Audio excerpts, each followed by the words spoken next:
Beneath the earth, shrouded in eternal darkness, lies stories far older than recorded history. Whispers of civilizations lost to time, carved into stone and painted onto walls that have not seen the light of day for tens of thousands of years. These hidden chambers, deep within the heart of forgotten landscapes, hold the echoes of an ancient past. Secrets left behind by those who walked this world long before us, their presence erased by the relentless march of time or something far more deliberate. Mysterious symbols, enigmatic carvings, and hauntingly detailed depictions of life, some recognizable, others unfathomable, adorn the walls of caves submerged beneath oceans, buried beneath mountains, hidden in places where no human was ever meant to return. The creators of these intricate works of art remain unknown, but their legacy endures, whispering secrets through the stone. Some archaeologists believe these were early human attempts to document their world, while others suggest they were warnings, messages left behind by a civilization aware of an impending catastrophe. Some of these caves tell of a world unrecognizable to us, a world where ice sheets once stretched across vast continents, where animals long extinct roamed the plains, where celestial phenomena were recorded with an understanding that should have been impossible for early humans. Others seem to depict beings not of this earth, strange figures with elongated limbs, luminous halos, and impossible proportions. Their presence raising unsettling questions about the origins of these forgotten artists and the influences that shaped their visions. In the depths of the Koscare cave, hidden beneath the waters of a world that has since changed beyond recognition, paintings of sea creatures appear in an age when the ocean lay miles away, challenging everything we thought we knew about the capabilities of ancient man. At Göbekli Tepe, a temple buried with almost unnatural precision, its carvings tell a story of a cosmic cataclysm, a disaster that reshaped civilization and plunged the world into darkness. Was this merely a record of past events, or a prophecy left behind for the civilizations yet to come? In Catalhuyuk, a city older than the written word, a 10-foot mural depicts an erupting volcano, potentially the oldest map in human history. Evidence that those who came before us had an understanding of geography and catastrophe long before the emergence of formal cartography. And beneath the sea, the drowned ruins of Nan Madol, Pavlopetri, and Dwarka remain as testaments to the relentless power of nature. Or perhaps to something far more terrifying, a cycle of destruction that has repeated itself across the millennia, leaving behind only fragments of civilizations that were never meant to be forgotten. If history is to be believed, we are the first great civilization, the pinnacle of human achievement. But these remnants tell another story, a hidden chapter of humanity that speaks of those who came before us, those who may have fallen not by chance, but by design. The evidence is undeniable. The warnings are there, carved into stone, etched into the very fabric of our world. The question is not whether we will find the truth, but whether we will accept it before it is too late. Tonight, we venture into the unknown, unlocking the secrets buried in darkness, peeling back the layers of history that have been kept from us. What we uncover may shake the foundations of everything we thought we knew, because some truths were never meant to be revealed. Deep beneath the ocean's surface, concealed in perpetual darkness, lies a cavern unlike any other. A time capsule sealed away for millennia, holding secrets that defy everything we believe about early humanity. The Koscare cave, a submerged relic of the past, remained hidden from the world until its fateful discovery in 1991, when 3 seasoned divers, drawn by whispers of an unknown labyrinth beneath the waves, ventured into its depths and never returned. Their tragic loss forced the world to acknowledge the existence of something long forgotten, something that had no place in the historical timeline we have so carefully constructed. When archaeologists descended into its silent chambers, what they found sent shockwaves through the scientific community. Walls covered in hauntingly vivid depictions of creatures that should have been beyond the knowledge of prehistoric man.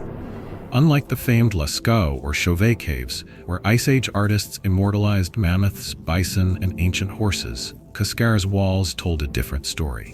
One of the deep of creatures that dwell in the abyss, of a world that should have been utterly alien to those who painted them. whales, sea lions, massive jellyfish with tendrils stretching like celestial arms across the rock, all depicted with astonishing accuracy. The implications were staggering. Koscare Cave had been painted nearly 30,000 years ago, a time when the ocean lay miles away, when the land stretched further than it does today. How, then, did these ancient artists know of creatures they should never have seen? Could they have traveled to the sea, venturing far beyond the lands of their ancestors, carving out paths no other prehistoric civilization had dared to tread? If so, why do we find no evidence of such journeys? No remnants of boats, no signs of a seafaring culture advanced enough to explore the unknown depths? Or could it be something even stranger? That these people did not need to travel to the ocean to know of its creatures, that they had somehow seen beyond the limits of their physical world. The very idea borders on the impossible. Yet the paintings remain untouched by time, whispering of a knowledge that should not exist. Some scholars have suggested that these were not depictions of real sea creatures, but instead visions, hallucinatory experiences induced by ritualistic practices, the work of shamans who entered trance states and glimpsed something beyond the ordinary. If so, then what they saw, what they recorded, aligns eerily with life forms that exist deep beneath the ocean's surface, creatures that modern science has only recently begun to catalog. How could they have known? What force guided their hands across the stone, compelling them to leave behind a record of things unseen? Then there's the matter of the cave itself. The Koscare cave is now submerged, its entrance accessible only through treacherous water-filled tunnels that twist and coil like the grasp of an unseen force. But 30,000 years ago, when these paintings were made, the sea was far away. This cave, once dry, was a place of refuge, of gathering, perhaps of ritual. But then something changed, something catastrophic. The very landscape shifted, swallowed by the relentless rise of water, consuming the past and leaving only these haunting images behind. Could this have been the result of the Younger Dryas event, the sudden and violent climate shift that turned the world on its head nearly 12,800 years ago? The rise in sea levels, the melting of glaciers, the reshaping of entire continents. Were the people who painted these walls witnesses to a transformation so vast that they knew their world was vanishing? Were these paintings not just a record of life, but a warning? A desperate attempt to pass down knowledge before the tides claimed everything? There are those who believe Koscare Cave is evidence of something far older than any recognized civilization, a link to a lost era when humans were not primitive wanderers, but something more, something we have yet to understand. The precision of the artwork, the detailed shading, the anatomical correctness of the marine life depicted. It suggests not only skill, but knowledge. Knowledge that should not have existed at the time. Could Koscare be part of a forgotten culture, a remnant of a people who lived and thrived in ways we do not yet comprehend? Some theorists argue that these are not merely Ice Age artists, but members of a society with an understanding of the natural world far beyond what mainstream archaeology is willing to accept. Others take it further, proposing that the images hint at a lost civilization, one that disappeared beneath the waves, erased not just from history, but from memory itself. Legends from around the world tell of sunken lands, of civilizations swallowed by the ocean. Atlantis, Lemuria, Mu, myths, they tell us nothing more. But myths, like fossils, are often echoes of something real, fragments of a truth too vast, too terrifying to be fully remembered. What if Koscare is a gateway into that truth? What if it is one of the last remaining traces of a world that was swept away, a world where knowledge was not lost but buried? If these people had the ability to navigate the seas, to document creatures from the abyss, to record in stone what modern humanity has only recently begun to rediscover, then what else did they know? What secrets have been entombed beneath the ocean, waiting to be uncovered? The deeper we look into Koscare, the more questions arise. Could this cave hold evidence of a lost epoch in human history? An age when mankind was more than just a hunter, more than just a gatherer? An age when knowledge flowed through unseen channels, when mysteries of the earth and the sea were not separate, but intertwined? And if that knowledge existed once, does it still exist somewhere, waiting to be found? Could there be more like Koscare? More lost sanctuaries hidden beneath the waves, filled with stories that challenge everything we think we know. For now, the cave remains silent, its secrets locked away beneath tons of water and stone, its messages left open to interpretation, waiting for someone to finally listen. The images endure, untouched by time, unaffected by the rise and fall of empires. They are a message across the ages, a lingering whisper from a forgotten past. But whether that message is one of history, of prophecy, or of something else entirely, remains unknown. One thing is certain. Koscare Cave was never meant to be found, and yet here it is, daring us to uncover its truth. What happens when we do? What happens when the past refuses to stay buried? The answer lies in the depths, in the silence of the cave, in the shadows of a world that no longer exists. But for those who dare to listen, for those willing to see what has been hidden, Koscare is waiting. Beneath the shifting sands of time, hidden beneath layers of earth and forgotten history, lies a monument that defies everything we thought we knew about human civilization, Göbekli Tepe. Situated in modern-day Turkey, this site, dating back more than 12,000 years, predates not only the Egyptian pyramids and the great ziggurats of Mesopotamia, but even the very invention of agriculture itself. How could a civilization, supposedly primitive and still reliant on hunting and gathering, construct something so advanced, so intricate, so deliberately aligned with the cosmos? The discovery of Göbekli Tepe alone is enough to rewrite history books. But the mysteries do not end there. Recent excavations have uncovered hidden tunnels, sealed chambers, and deeper layers beneath its already ancient foundations, suggesting that what we thought was the oldest temple in the world may have been built atop something even older. What could be buried beneath the world's first known temple? What knowledge has been entombed there, locked away by those who either sought to protect it or feared what it could unleash? The very existence of Göbekli Tepe challenges the narrative of human development. That civilization arose only after agriculture, that structures of monumental scale required settled societies. And yet, here, in the remnants of this forgotten sanctuary, we find something that should not exist.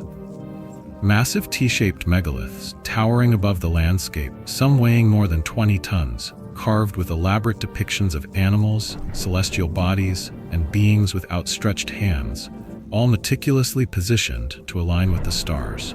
But what is more unsettling is what was discovered in its lowest layers. A set of carvings depicting a catastrophic celestial event, something that can only be described as a rain of fire descending upon the earth. Scientists now believe these carvings may be a record of a comet impact, possibly tied to the Younger Dryas impact hypothesis, a theory suggesting that nearly 12,800 years ago, a massive comet or asteroid struck the planet, triggering a sudden return to Ice Age conditions, wiping out megafauna and perhaps an entire advanced civilization. Could it be that Göbekli Tepe was not merely a place of worship, but a warning? A message sent across time to those who would come after, cautioning them about a cycle of destruction that humanity has yet to break? The position of Göbekli Tepe within this mystery is even more chilling when one considers its most confounding feature. It was intentionally buried. Unlike other ancient ruins, which succumbed to the slow decay of nature and time, Göbekli Tepe was deliberately sealed, covered under tons of earth with almost unnatural precision. Why? Who would take the time and effort to bury an entire temple complex rather than simply abandoning it? The implications are staggering. Was this a desperate attempt to protect something sacred? To shield knowledge from those who would misuse it? Or, more disturbingly, to hide something too dangerous for the world to see? If Göbekli Tepe was built in response to a cosmic disaster, then those who buried it may have believed another event was coming, something they feared enough to erase their own history to prevent its rediscovery. But there is something else, something even more unsettling. As archaeologists continued their work, they discovered that the carvings of this rain of fire bore a strange familiarity to records found in completely separate parts of the world. In North America, ancient petroglyphs created by Native American tribes also depict celestial flames raining down, followed by great floods. In the Indus Valley, Vedic scriptures describe a divine weapon that turned night into day, scorching the earth and leaving only dust in its wake. Even in the Bible, The Book of Enoch speaks of a time when the heavens opened and fire fell, consuming the great ones of the earth. Were these merely metaphorical stories? Or were they all describing the same event, witnessed by different cultures, preserved in their own way, warning us of a cycle we are too blind to recognize? Recent excavations at Göbekli Tepe have revealed something even more astonishing. Tunnels running beneath the ancient pillars, connecting various enclosures in ways never seen before. This hints at an advanced level of organization, one that suggests Göbekli Tepe was more than just a temple. Some researchers now speculate that it may have been part of a network of underground sanctuaries spanning the region, possibly even linked to Derinkuyu, an underground city designed for survival. The depth and scale of these tunnels hint at something extraordinary, an entire hidden world beneath the surface, a network that may have once extended across vast distances, linking Göbekli Tepe to other lost sites that have yet to be uncovered. Could it be that this was a refuge, a shelter built in anticipation of another great catastrophe? If so, then what knowledge lies hidden within its sealed chambers? What records of a lost world, buried for fear of being discovered, still await the light of day? Then there are the figures carved into the megaliths. Unlike the animals which are depicted with stunning realism, these figures appear different. Some are humanoid, but with elongated heads and large hollow eyes. Others seem to possess wings or outstretched arms, reminiscent of celestial beings found in Sumerian and Mesopotamian art.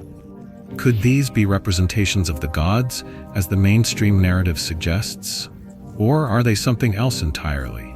Memories of beings that once walked among them, beings they immortalized in stone, beings that may have played a role in the great cycle of destruction and renewal. If Göbekli Tepe was a place where the final remnants of a lost civilization gathered, then these carvings may not be religious at all, but historical records. And yet, despite the staggering implications of these discoveries, Göbekli Tepe remains an enigma. Why was it built so suddenly, with no evidence of a gradual technological development leading up to its construction? How did these ancient builders move stones weighing thousands of pounds without the aid of wheels or advanced tools? Why does the site bear no signs of permanent habitation, as if those who built it only came for a purpose, then vanished? And most hauntingly, why did they go to such great lengths to ensure that it would never be found? Perhaps the greatest question of all is what remains buried beneath it. If Göbekli Tepe, already the oldest known temple, sits atop an even older structure, then what secrets lie within the layers of earth still untouched by modern hands? Could this be the site where we finally uncover evidence of a pre-Ice Age civilization, one that was erased from history, not by time, but by an event so catastrophic that even its survivors sought to hide its existence? Could this be the place where we find the missing link between the Anunnaki legends, the Nephilim of the Bible, and the mythologies of gods who came from the stars? Or will we find something even stranger? Proof that history as we know it is not simply wrong, but intentionally altered. For now, Göbekli Tepe stands as a silent sentinel of a past we have yet to fully comprehend, its secrets locked within stone, waiting for those who dare to seek the truth. The warnings of the past remain carved in stone, waiting for those who will listen. What if these lost civilizations were not just recording history, but trying to ensure our survival? As we stand at the edge of new global challenges, climate shifts, cosmic threats, and the ever-growing search for ancient truths, we must ask ourselves, will we heed the lessons of those who came before, or will we allow history to repeat itself? Or, like those who built it, will we find ourselves standing on the edge of another great cataclysm, staring into the abyss of history, unable to stop what comes next? The past is not dead, it is only sleeping. And Göbekli Tepe is waking. Deep within the ruins of Catalhuyuk, one of the oldest known cities in human history, archaeologists have uncovered something that defies explanation: a vast 10-foot mural painted with extraordinary detail, preserved beneath layers of time and dust. But this is no ordinary piece of prehistoric art. Unlike the depictions of animals or hunting scenes found in other Neolithic sites, this mural appears to be something entirely different: a map. And not just any map, but one that could be the oldest known record of geographical representation in human history. If that is true, then it means the people of Catalhuyuk, living nearly 9,000 years ago, were capable of mapping their surroundings, recording landmarks, and, most astonishingly, documenting cataclysmic events. The mural seemingly portrays a large volcano erupting, spewing fire and molten rock into the sky, a scene eerily reminiscent of the nearby Mount Hassan, which is believed to have erupted around the same time this map was created. But the real mystery lies not just in the depiction of the eruption, but in why it was painted at all. Was it a simple act of recording a natural disaster, or was it something far more profound, a warning from the past, an attempt to preserve the memory of a world-changing event that reshaped civilization? If this is indeed a map, it challenges the very foundations of what we believe about early humanity. Conventional history tells us that cartography, the deliberate practice of mapping the world, began only after the rise of complex societies.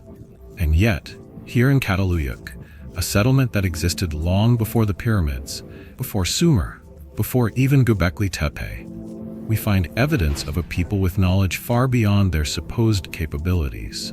This mural suggests that they understood geography, they recorded landmarks, and they were conscious of the violent forces of nature that shaped their world. But how did they know how to map? How did they grasp the very concept of recording their environment in such an advanced manner?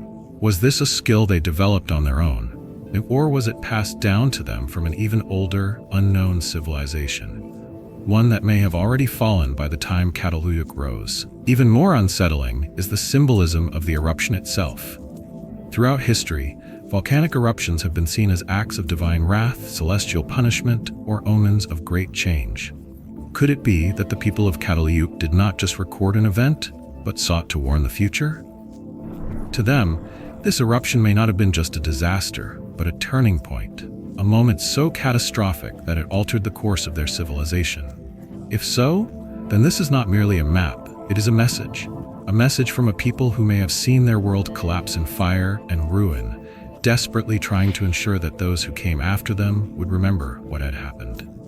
But who exactly were they trying to warn? And were they successful? There is something else, something that cannot be ignored. This map, if it is what many believe it to be, is not alone. Across the world, in caves, in petroglyphs, in ancient carvings, there exist similar depictions. Images of flames falling from the sky, mountains erupting, destruction raining down from above. In North America, the Anasazi petroglyphs tell a story of a burning sky. In Australia, Aboriginal legends describe a time when fire fell from the heavens, reshaping the land. In Mesopotamian texts, the Epic of Gilgamesh speaks of fire and storms that tore the world apart. Even the Book of Enoch, a banned text from the Bible, describes a time when the sky opened and fire descended upon the earth, wiping out entire civilizations. Are all these accounts just coincidental myths? Or are they fragments of a truth too immense to comprehend? Could it be that this Catalhuyuk mural is part of a global memory, an echo of a disaster so great that it left its mark across the entire world? The idea that early humans witnessed a great catastrophe and sought to record it is not as far-fetched as it may seem. Many scientists now support the Younger Dryas impact hypothesis, which suggests that around 12,800 years ago, a comet or asteroid struck the Earth, causing massive wildfires, floods, and a sudden return to Ice Age conditions.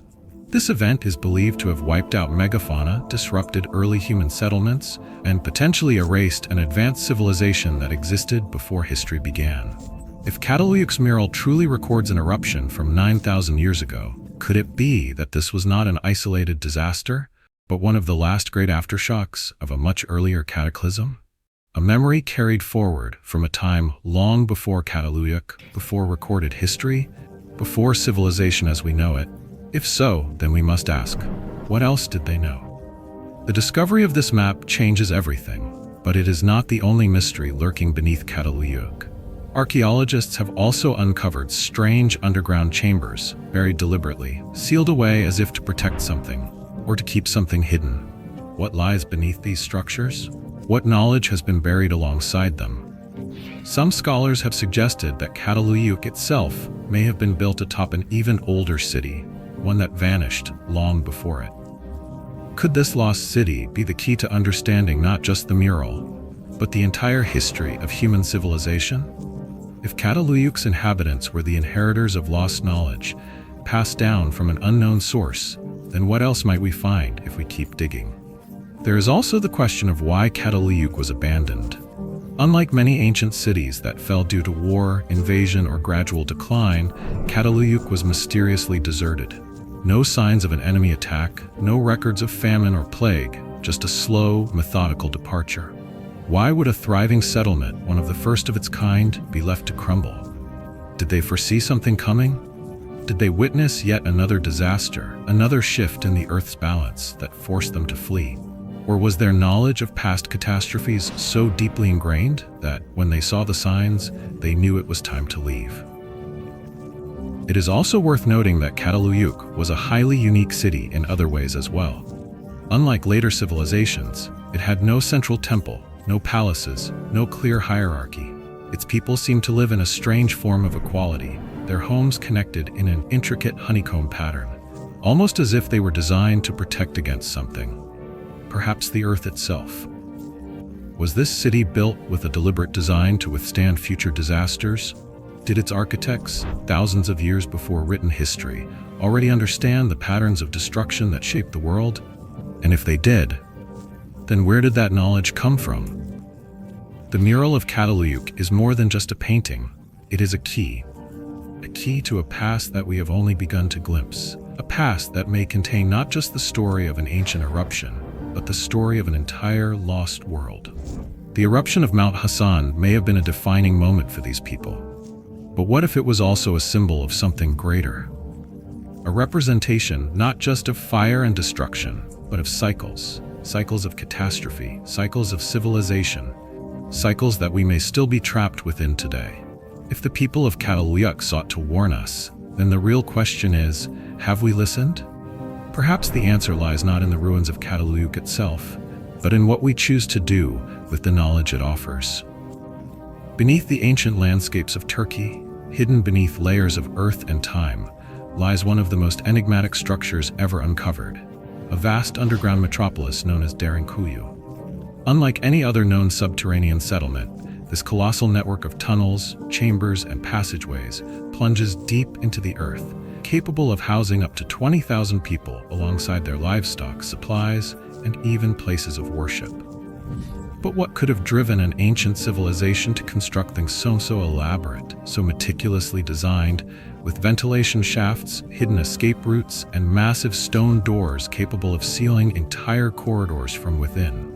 The official narrative suggests that Derinkuyu was merely a refuge, a defensive fortress used to hide from invasions, war, and hostile forces.